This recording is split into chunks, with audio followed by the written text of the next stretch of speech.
미국 주식이 올라도 환율이 흔들리면 내 계좌 수익률은 완전히 다르게 보입니다. 지금 중요한 건 환율을 맞추는 게 아니라 내 투자 구조가 환율에 얼마나 노출돼 있는지 아는 겁니다. 안녕하세요. 미래를 함께 공부하는 채널 퓨처마켓입니다. 오늘은 환율 1,500원 시대의 해외 주식 투자자가 환해지를 해야 하는지 원론이 아니라 계좌의 실제 손익 구조로 보겠습니다. 제 관점부터 말씀드리면 환해지는 환율 예측 게임이 아닙니다. 내 계좌가 달러에 얼마나 기대고 있는지 정하는 리스크 배분 문제에 가깝습니다. 1,500원이라는 숫자는 심리적으로 큽니다. 하지만 높아 보인다는 느낌만으로 환전을 멈추거나 전부 해지하면 시장이 아니라 내 감정의 포지션을 맡기는 셈입니다. 예를 들어 100달러짜리 주식을 환율 1,500원에 사면 원화로 15만 원입니다. 주가가 10% 올라 110달러가 돼도 환율이 1,350원이 되면 원화 평가는 14만 8,500원입니다. 달러 기준으로는 벌었는데 원화 기준으로는 거의 남지 않는 장면이 나오는 겁니다. 계좌가 오른 것 같은데 지갑은 조용한 약간 억울한 상황이죠. 반대도 있습니다. 주가는 그대로인데 환율이 오르면 원화 계좌는 좋아 보입니다. 그런데 이걸 실력으로 착각하면 다음번에는 환율이 숙제 검사를 들어올 수 있습니다. 해외 주식을 산다는 건 기업 하나만 사는 게 아닙니다. 그 기업의 실적, 미국 시장의 밸류에이션, 그리고 달러라는 통화 노출까지 함께 들고 가는 겁니다. 그래서 질문은 환율이 더 오를까요가 아닙니다.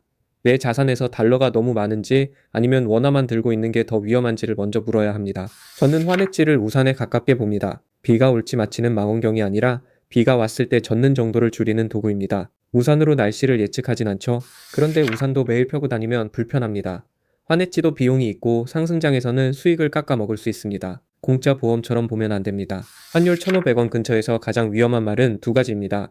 지금은 무조건 환전 금지와 이제는 무조건 환해지입니다. 둘 다 시원하지만 계좌에는 거칠 수 있습니다. 해외 주식 투자자의 계좌는 세 지갑으로 나눠봐야 합니다.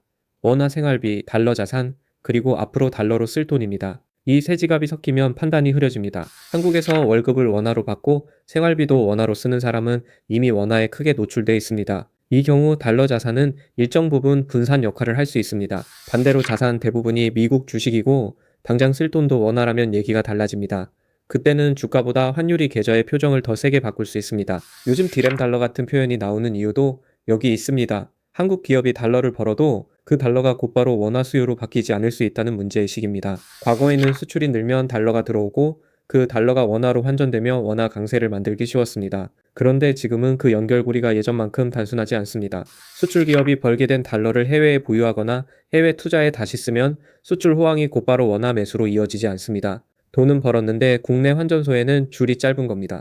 외국인 투자자도 마찬가지입니다. 한국 주식을 사면서 환해지를 적극적으로 하면 주식시장에는 돈이 들어온 것처럼 보여도 원화 수요는 생각보다 약할 수 있습니다. 그래서 코스피가 올라도 원화가 같이 강해지지 않는 장면이 나올 수 있습니다. 주식시장과 외환시장이 같은 영화를 보는 것 같지만 자막은 서로 다를 때가 있습니다. 해외 주식 투자자는 이 괴리를 남의 일로 보면 안 됩니다. 코스피와 원화의 연결고리가 약해졌다면 내 미국 주식과 원화 계좌의 연결고리도 따로 봐야 합니다. 환해지의 장점은 분명합니다. 원화가 강해질 때 달러 자산의 원화 수익률이 깎이는 것을 줄여줍니다. 특히 짧은 기간에 돈을 써야 한다면 꽤 현실적인 보호막입니다. 예를 들어 1년 안에 전세금, 학비, 사업자금처럼 원화로 쓸 돈이 있다면 환율 변동은 투자 의견이 아니라 생활 리스크가 됩니다. 이때는 낭만보다 안전벨트가 먼저입니다. 하지만 장기 투자자에게 환해지는 다른 의미를 갖습니다. 달러 노출은 변동성을 키우기도 하지만 원화 약세 국면에서는 포트폴리오를 버텨주는 완충제가 되기도 합니다. 그러니까 장기 투자에서 모든 달러 노출을 없애는 건 보험을 드는 게 아니라 분산의 한 축을 빼는 결정일 수 있습니다. 좋은 의도로 방패를 들었는데 바퀴를 뺀 셈이죠. 환해지의 단점은 보통 화면에 작게 보입니다. 비용, 추적 오차, 해지 롤오버, 금리 차이 같은 것들이 조용히 수익률을 갉아먹을 수 있습니다. 환해지 상품을 볼 때는 이름만 보면 안 됩니다. 무엇을 얼마나 자주 해지하는지, 비용이 어디에 반영되는지, 환율이 급변할 때 추적이 얼마나 흔들리는지 확인해야 합니다. 특히 환율이 이미 높아 보일 때 환해지를 시작하면 심리적으로는 편합니다. 하지만 원화 약세가 더 이어지면 해지하지 않은 투자보다 덜 오르는 구간도 감소해야 합니다. 반대로 환해지를 하지 않으면 달러 강세 구간에서 계좌가 좋아 보일 수 있습니다. 하지만 이건 기업 실력과 환율 효과가 섞인 결과입니다. 둘을 나눠봐야 합니다. 저는 해외 주식 계좌를 볼 때 달러 수익률과 원화 수익률을 따로 보는 게 좋다고 봅니다. 하나는 투자 판단이고 다른 하나는 환율 환경의 결과입니다. 달러 수익률이 나쁜데 원화 수익률만 좋다면 주식 선택이 잘 된 게 아닐 수 있습니다. 반대로 달러 수익률이 좋은데 원화 수익률이 약하면 환율이 성과를 가린 겁니다. 이 구분을 안 하면 계좌가 내 실력을 과대평가하거나 과소평가합니다. 환율은 계좌 위에 얹힌 조명 같은데 조명이 밝다고 배우가 갑자기 연기를 잘한 건 아닙니다. 그럼 환율 1,500원 부근에서는 어떻게 해야 할까요? 저는 한 번에 결론 내리기보다 기존 자산과 신규 자금의 의사결정을 분리해야 한다고 봅니다.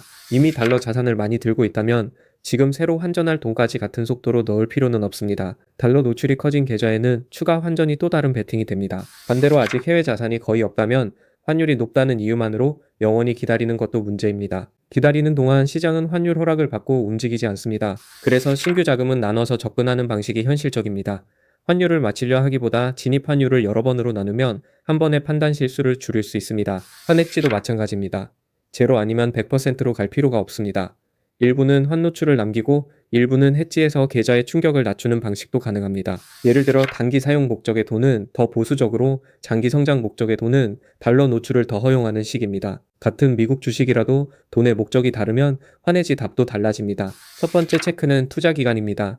1년 안에 쓸 돈이라면 환율 변동은 수익률보다 더 큰 문제가 될 수 있습니다.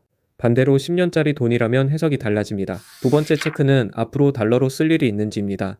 유학, 해외 거주, 해외 결제, 여행처럼 달러 지출이 있다면 달러 자산은 단순한 투자 이상이 됩니다. 세 번째 체크는 원화 생활비 비중입니다.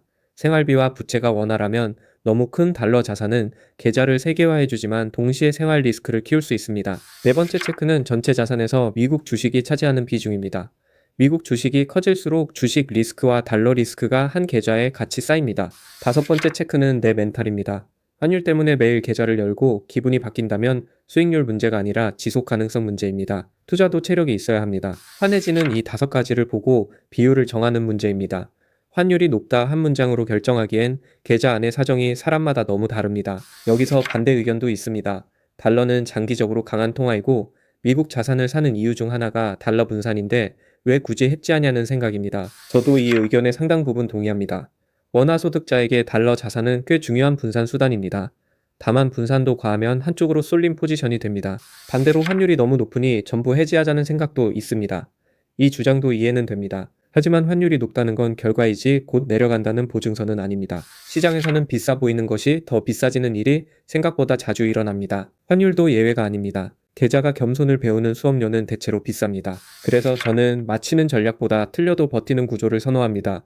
환율이 내려가도 무너지지 않고 더 올라가도 후회가 과하지 않은 구조가 더 현실적입니다. 실전적으로는 세 구간을 나눠볼 수 있습니다. 단기 자금, 중기 투자금, 장기 핵심 자산입니다. 이 셋을 같은 환해지 비율로 묶는 건 너무 위험한 투자일 수 있습니다. 단기 자금은 환율 방어가 더 중요합니다.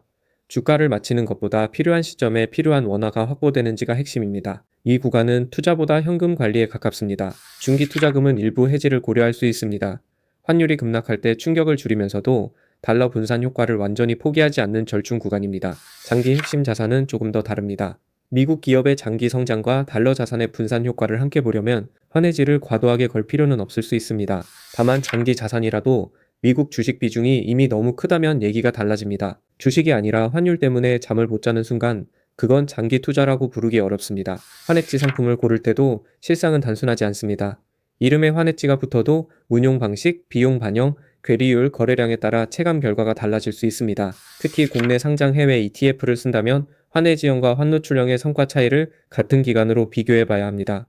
같은 지수를 따라가도 계좌 경험은 달라집니다. 직접 미국 주식을 사는 투자자는 환해지가 더 어렵습니다. 별도 파생상품이나 외환 거래를 쓰지 않는 한 현실적으로는 환전 시점과 달러 보유 비중 관리가 핵심입니다. 그래서 개인 투자자에게 가장 쉬운 환해지는 복잡한 상품보다 현금 흐름 관리일 수 있습니다. 원화 현금, 달러 현금, 투자 자산을 따로 보는 것부터 시작입니다. 환율을 볼 때 뉴스 제목보다 더 중요한 건 내 계좌의 손익분해입니다.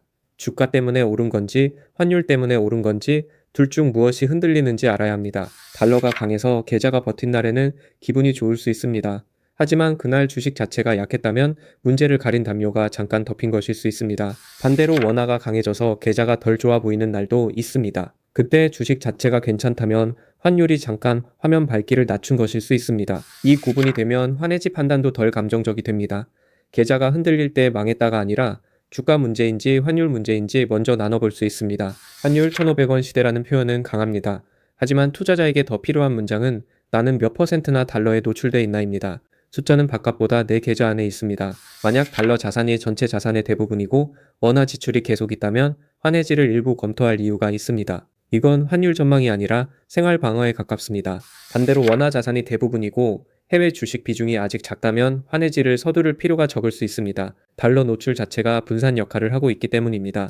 저는 그래서 환해지를 할까 말까보다 얼마나 어떤 돈에 얼마 동안으로 묻는 게 맞다고 봅니다. 질문을 바꾸면 답도 훨씬 덜 극단적입니다. 정리하면 이렇습니다. 환율이 높다고 무조건 해지하는 것도, 미국 주식은 무조건 환노출로 가는 것도 둘 다 아닐 수 있습니다. 계좌의 목적이 먼저입니다. 해외 주식 투자자는 주가 전망만 보는 사람이 아니라 통화 노출까지 관리하는 사람입니다. 환율을 맞히지 못해도 환율에 당하지 않는 구조는 만들 수 있습니다. 오늘의 기준은 한 줄입니다.